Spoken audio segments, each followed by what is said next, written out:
What is going on, guys? Samuel from Samuel One World Productions here, back with another top 10 list for y'all today.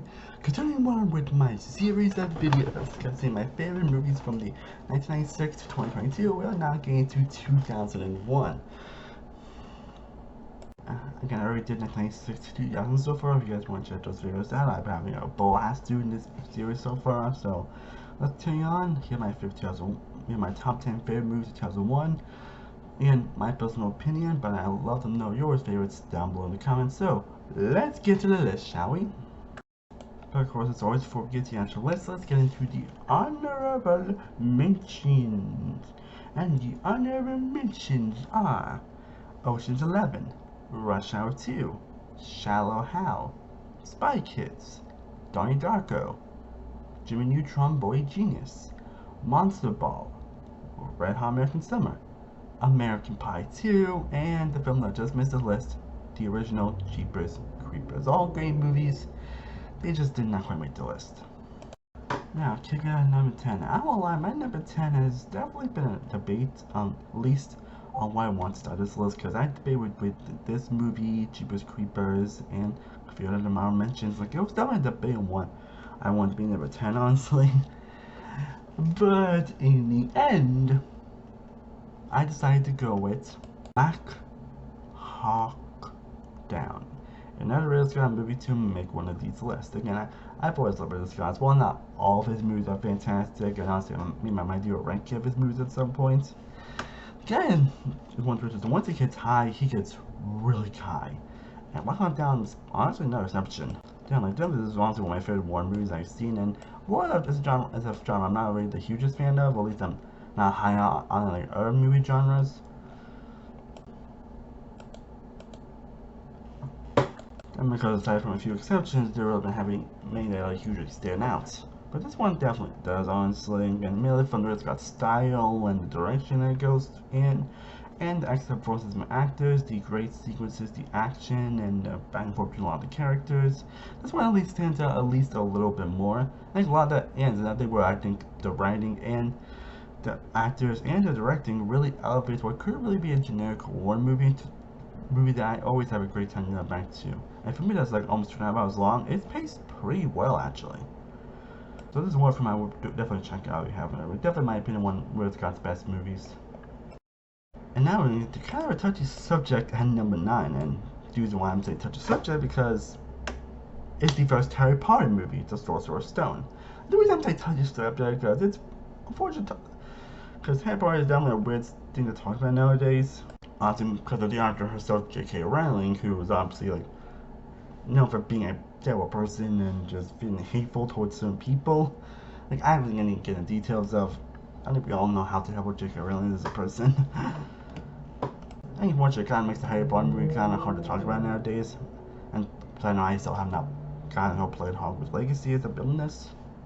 And it's fortunate considering, Harry Potter was once a very beloved property. Like, I never read, to this day I have not read any of the books, but I definitely grew up with the movies. And generally, aside from a couple of the Fantastic Beasts movies, I pretty much enjoyed all these movies, honestly.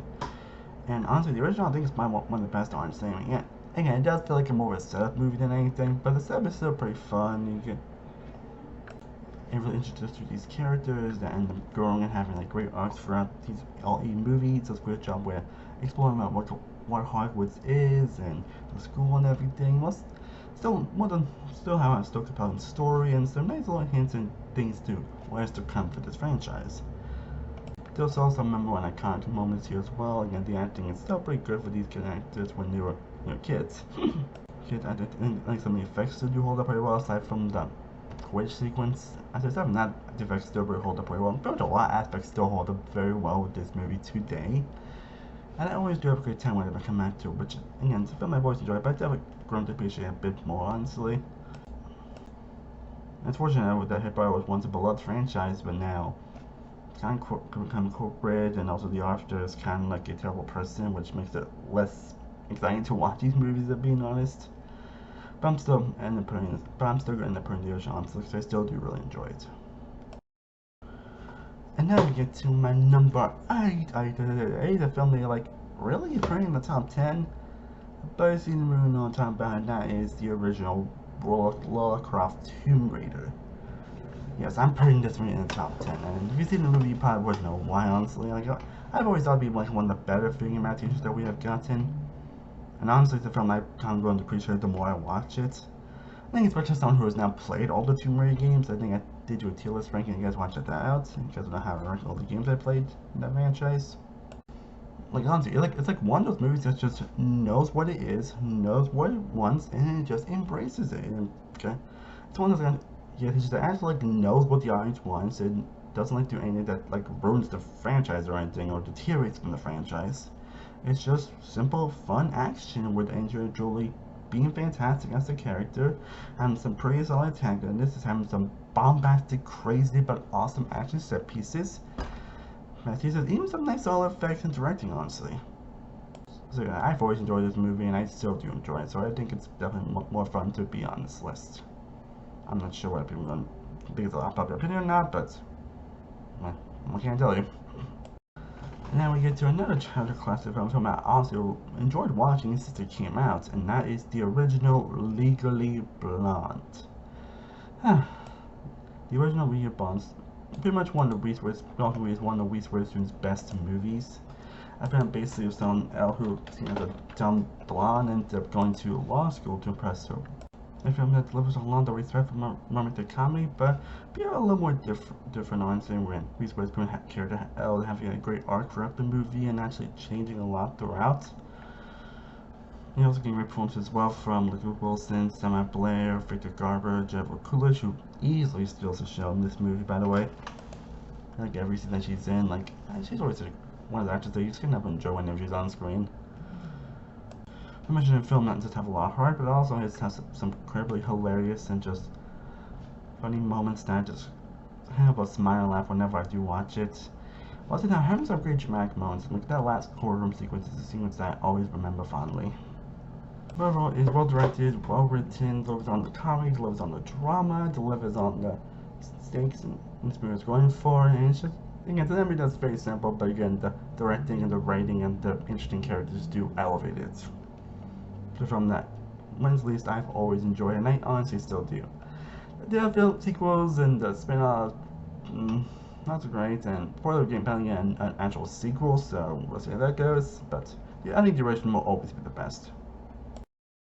Oh my god, Sam put another Disney movie in these lists so far. And again, I don't think I love these movies, and I honestly, but at number 6 we have Atlantis: The Lost Empire. It's like nowadays is one of those movies that either now you love it or you're just not really enjoying, because again, this was one of the movies that kind of like bombed at the box office when it came out. It was definitely one of Disney's biggest bombs. Again, Disney, in terms of box office, Disney did not have the best start, honestly, in this century. But again, it's a film I definitely grew up watching, and I've always loved, and I still love a lot of that, thanks to the interesting characters, the interesting and likable characters, the fantastic, beautiful animation, the excellent world building exploration of Atlantis in general, and the world of the building in general. Milo being a great protagonist played by Michael J. Fox. Incredible villain as he as well, probably one of my favorite Disney villains if I'm being honest. Okay, great score, great action set pieces, and just a really compelling narrative in general.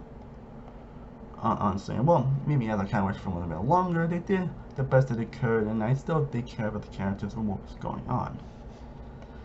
There's so much to really love and enjoy about this movie. Again, it has great themes to it, has great character interactions with each other, and just a film that just plays very well for a 96-minute movie. And honestly, it's probably one of the few Disney movies that I think honestly would benefit from live action remake. Honestly, like Disney, what if you're going to make live action remakes?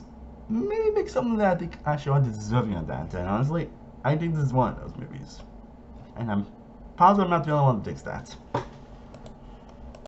Now, kicking out the list, and now kicking out the top 5, we have the Royal Tenenbaums. Now, if you guys don't know, I actually did rewatch all of Wes Anderson's movies that came, honestly. I watched every film that Wes Anderson has done in anticipation for Asteroid City that came out, and it's been forever since I've seen any of these movies, and viewed on my end and watched it for the first time, actually. So it's been forever since I've seen any of these movies. I'm not saying that's definitely a director that's definitely divisive amongst a lot of people. Like, he's one of those that you love it, you hate it. That's more because of his style and how he presents in movies. Like he's have a very distinct style that's very out there and just wiki and insane and wild and zany, and he's a very out there director. That's what I'm just saying.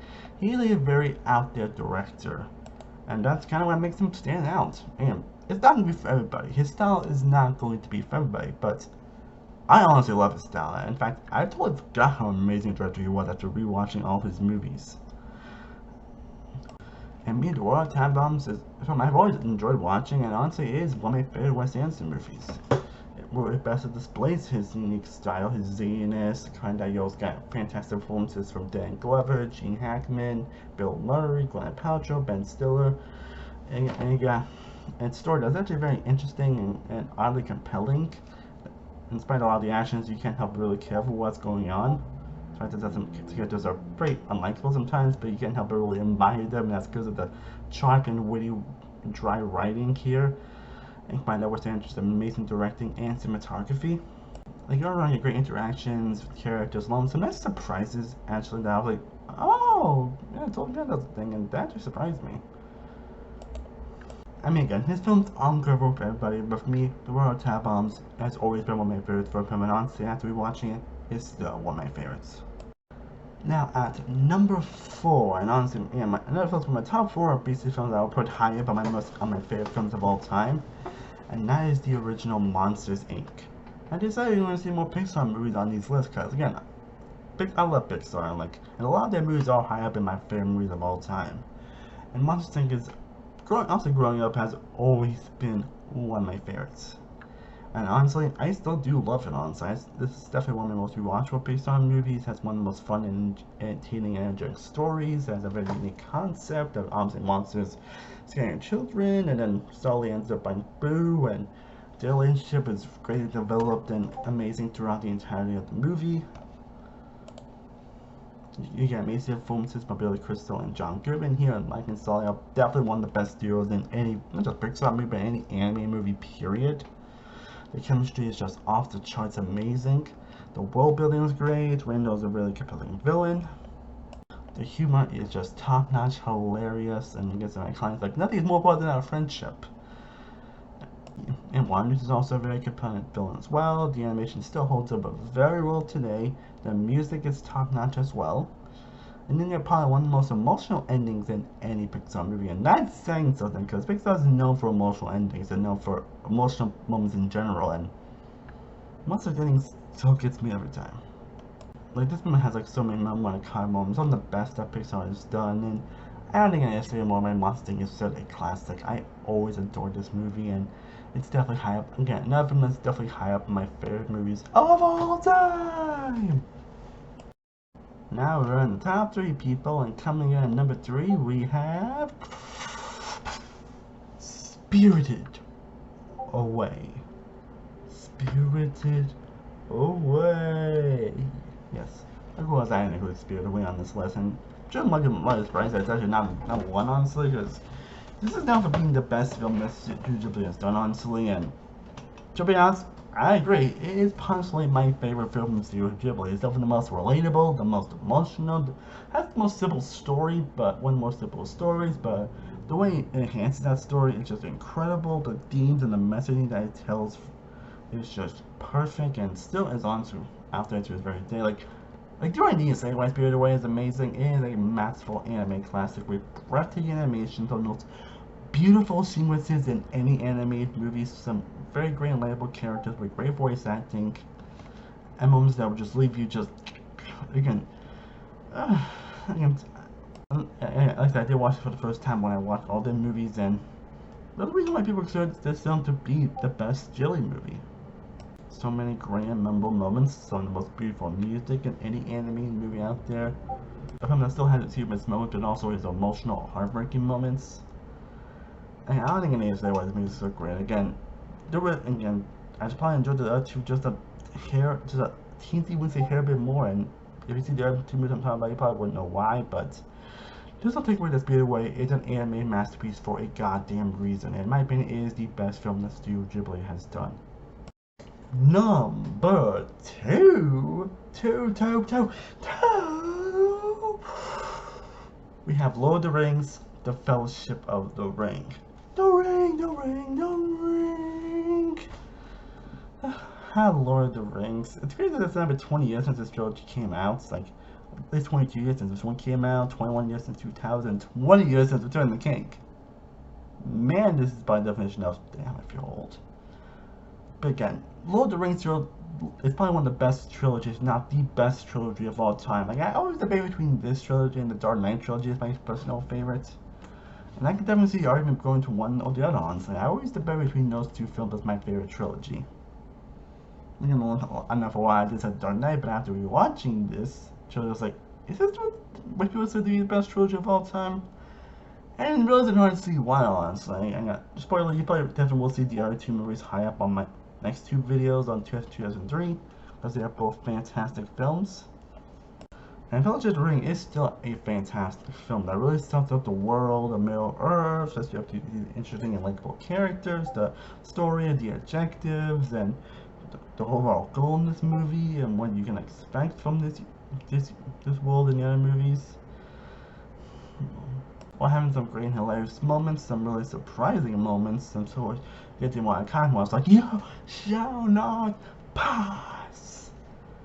And despite all the movies being like extremely long, they don't feel long at all. Honestly, they feel like they just flew on by, and they do a great job making you care about what's going on and everything. And the original Fellowship Ring has been the film that I always love going back to. The effects overall still hold up pretty well today. The acting is fantastic across the board. It has one of those iconic scores of all goddamn time. Just perfect. So, my friends, what did end up topping Spirited Away and Fellowship of the Ring? What is, in my opinion, the best movie of 2001? I'm pretty sure a lot of people wouldn't think this, honestly, but I'm just going to play it anyway. My number one favorite movie of 2001 is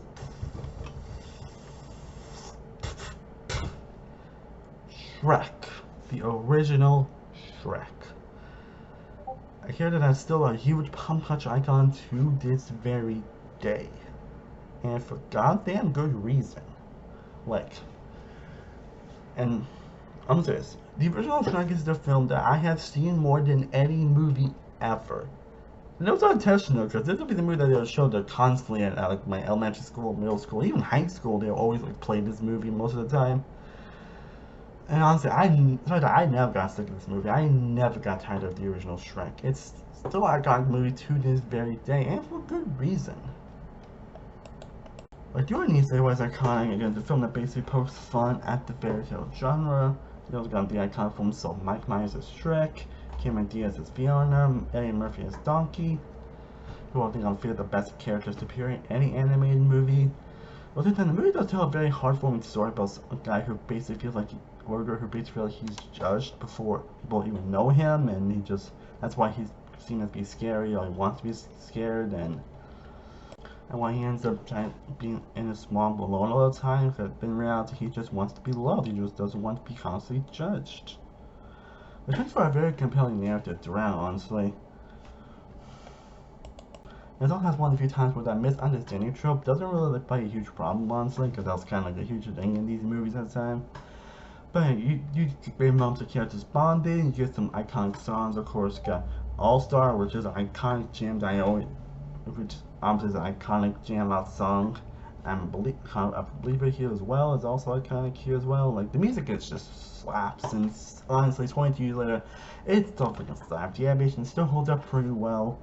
The humor is fantastic and hilarious, even if it does do a lot of fart jokes and everything. It kind of makes sense with Shrek being an ogre, and they're all still hilarious as well. I think the film that once is hilarious, and once it's heartfelt and emotional, it can get pretty heartfelt and emotional.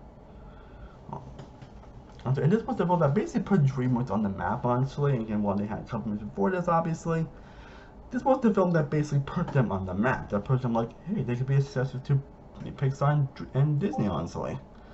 And yeah, I always also go back and forth between this film and actually the sequel as my favorite DreamWorks film, honestly. So, but both movies are high up in my top 20 favorite movies of all time, and and high up in my favorite anime movies, period. I adore, even despite that I've seen the movie so many goddamn times, I can't help but love coming back to it. And that's why the original Shrek is my #1 favorite movie of 2001. Well guys, I hope you enjoyed me discussing my top 10 favorite movies of 2001. This was definitely probably the most fun one I've done so far. Again, let me know what are your favorite movies of 2001 down below in the comments. And again, I've done videos on 1996 2000 so far, so you guys want to check those out, which I've been really enjoying so far. So I hope you guys have been really enjoying this series so far. Again, thank you so much for watching. I really appreciate it. Be sure to like, share, and subscribe. And haven't already, be sure to follow all my social media platforms, all description down below, along with my customs of any videos you want me to do down below. I am Samuel Warren Bull from Samuel Productions. I will see you next time. As always, stay cool, everybody.